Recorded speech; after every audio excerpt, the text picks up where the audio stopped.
Ecclésiaste, chapitre 1. Parole de l'Ecclésiaste, fils de David, roi à Jérusalem. Comble de l'inconsistance, dit l'Ecclésiaste, comble de l'inconsistance, tout n'est que fumée. Quel avantage l'homme retire-t-il de toute la peine qu'il se donne sous le soleil? Une génération s'en va, une autre arrive et la terre est toujours là. Le soleil se lève, le soleil se couche, il soupire après l'endroit d'où il se lève de nouveau. Le vent se dirige vers le sud, tourne vers le nord, puis il tourne encore et reprend les mêmes circuits. Tous les fleuves vont à la mer, mais la mer n'est pas remplie et ils continuent d'aller vers leur destination. Tout est en mouvement, plus qu'on ne peut le dire. L'œil ne sera jamais rassasié de voir et l'oreille ne sera jamais remplie au point de ne plus pouvoir écouter. Ce qui a existé, c'est ce qui existera, et ce qui s'est fait, c'est ce qui se fera. Il n'y a rien de nouveau sous le soleil. Si l'on dit à propos de quelque chose, « Regarde ceci, c'est nouveau », en réalité cela existait déjà dans les siècles précédents. On ne se souvient pas de ce qui est ancien, et ce qui arrivera par la suite ne laissera pas de souvenir chez ceux qui vivront plus tard. Moi, l'Ecclésiaste, j'ai été roi d'Israël à Jérusalem. J'ai appliqué mon cœur à rechercher et à explorer par la sagesse tout ce qui se fait sous le ciel. C'est une occupation pénible que Dieu réserve aux humains. J'ai vu tout ce qui se fait sous le soleil, et j'ai constaté que tout n'est que fumée et revient à poursuivre le vent. Ce qui est courbé ne peut pas se redresser et ce qui manque ne peut pas être compté. Je me suis dit, j'ai augmenté et développé la sagesse plus que tous ceux qui ont dominé avant moi sur Jérusalem, et mon cœur a vu beaucoup de sagesse et de connaissance. J'ai appliqué mon cœur à connaître la sagesse, mais aussi la folie et la stupidité. J'ai découvert que cela aussi, cela revient à poursuivre le vent. En effet, avec beaucoup de sagesse, on a beaucoup de chagrin, et celui qui augmente sa connaissance augmente sa souffrance. Ecclésiaste, chapitre 2. Je me suis dit dans mon cœur, allons, essaye la joie et tu goûteras au bonheur. J'ai constaté que cela aussi, c'était de la fumée. J'ai traité le rire de folie et j'ai dit, à propos de la joie, à quoi sert-elle? J'ai imaginé, dans mon cœur, de livrer mon corps au vin tout en me conduisant avec sagesse, et de m'attacher à la folie jusqu'à ce que je voie ce qu'il est bon pour les humains de faire sous le ciel tout au long de leur vie. Je me suis lancé dans de grandes entreprises. Je me suis construit des maisons, je me suis planté des vignes, je me suis fait des jardins et des vergers et j'y ai planté toutes sortes d'arbres fruitiers. Je me suis fait des réservoirs pour arroser des pépinières. J'ai acheté des serviteurs et des servantes. J'en ai eu d'autres, nés chez moi. J'ai aussi possédé des troupeaux de bœufs et de brebis, plus que n'importe qui avant moi à Jérusalem. J'ai même amassé de l'argent et de l'or, les richesses des rois et des provinces. Je me suis procuré des chanteurs et des chanteuses, et ce qui fait le plaisir des hommes, des concubines en quantité. Je suis devenu grand, plus grand que n'importe qui avant moi à Jérusalem, sans rien perdre de ma sagesse.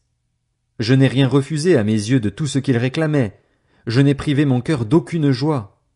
En effet, mon cœur était réjoui par tout mon travail, et c'est toute la part que j'en ai retirée.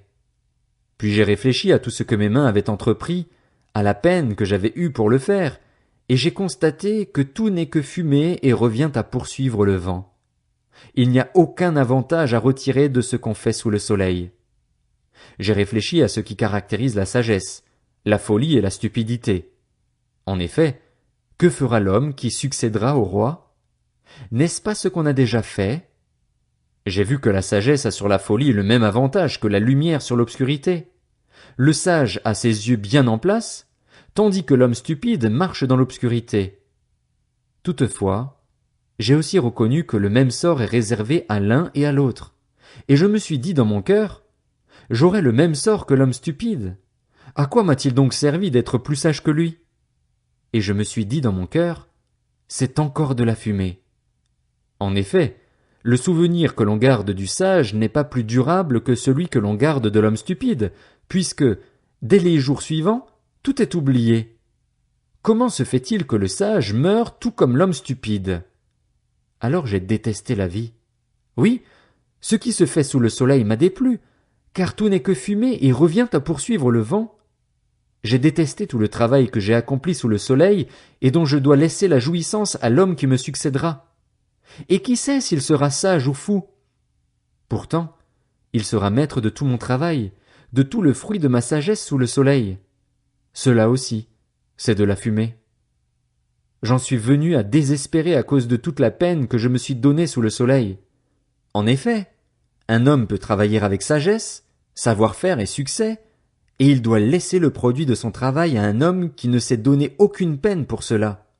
Cela aussi, c'est de la fumée et c'est un grand malheur. Oui, que retire l'homme de tout son travail et des préoccupations de son cœur, alors qu'il se donne tant de peine pour cela sous le soleil? Ses journées ne sont toutes que souffrance et son activité n'est que chagrin. Même la nuit, son cœur ne connaît pas le repos. Cela aussi, c'est de la fumée. Le seul bonheur, pour l'homme, consiste à manger, à boire et à se donner du plaisir dans son travail, mais cela aussi, je l'ai bien vu moi-même, dépend de Dieu. En effet, qui peut manger et jouir de quelque chose en dehors de moi? Oui, à l'homme qui lui est agréable, il donne la sagesse, la connaissance et la joie, mais aux pécheurs il réserve la tâche de récolter et d'amasser des biens afin de les donner à celui qui est agréable à Dieu. Cela aussi, c'est de la fumée et cela revient à poursuivre le vent. Ecclésiaste, chapitre 3. Il y a un moment pour tout et un temps pour toute activité sous le ciel. Un temps pour naître et un temps pour mourir, un temps pour planter et un temps pour arracher ce qui a été planté, un temps pour tuer et un temps pour guérir, un temps pour démolir et un temps pour construire, un temps pour pleurer et un temps pour rire, un temps pour se lamenter et un temps pour danser, un temps pour lancer des pierres et un temps pour en ramasser, un temps pour embrasser et un temps pour s'éloigner des embrassades, un temps pour chercher et un temps pour perdre, un temps pour garder et un temps pour jeter, un temps pour déchirer et un temps pour coudre, un temps pour se taire et un temps pour parler, un temps pour aimer et un temps pour détester, un temps pour la guerre et un temps pour la paix. Mais quel avantage celui qui agit retire-t-il de la peine qu'il se donne? J'ai vu quelle occupation Dieu réserve aux humains. Il fait toutes choses belles au moment voulu. Il a même mis dans leur cœur la pensée de l'éternité, même si l'homme ne peut pas comprendre l'œuvre que Dieu accomplit du début à la fin. J'ai reconnu que leur seul bonheur consiste à se réjouir et à bien agir pendant leur vie, et que, si un homme mange, boit et prend du plaisir dans tout son travail, c'est un cadeau de Dieu. J'ai reconnu que tout ce que Dieu fait durera toujours, sans qu'on puisse ajouter ou enlever quoi que ce soit, et que Dieu agit de cette manière afin qu'on éprouve de la crainte devant lui. Ce qui existe a déjà existé, tout comme ce qui existera, et Dieu ramène ce qui est passé. J'ai encore vu, sous le soleil, qu'à l'endroit désigné pour le jugement se trouvait la méchanceté et qu'à l'endroit désigné pour la justice régnait la méchanceté. Je me suis dit dans mon cœur, le juste et le méchant, c'est Dieu qui les jugera, car il y a un temps pour toute activité et pour tout ce qui se fait. Je me suis dit dans mon cœur, à propos des humains, que Dieu les mette à l'épreuve pour qu'ils voient par eux-mêmes qu'ils ne sont que des bêtes. En effet, le sort de l'homme et celui de la bête sont identiques. Ils meurent tous les deux. Ils ont tous un même souffle et la supériorité de l'homme sur la bête est nulle, puisque tout n'est que fumée. Tout va au même endroit. Tout a été fait à partir de la poussière et tout retourne à la poussière.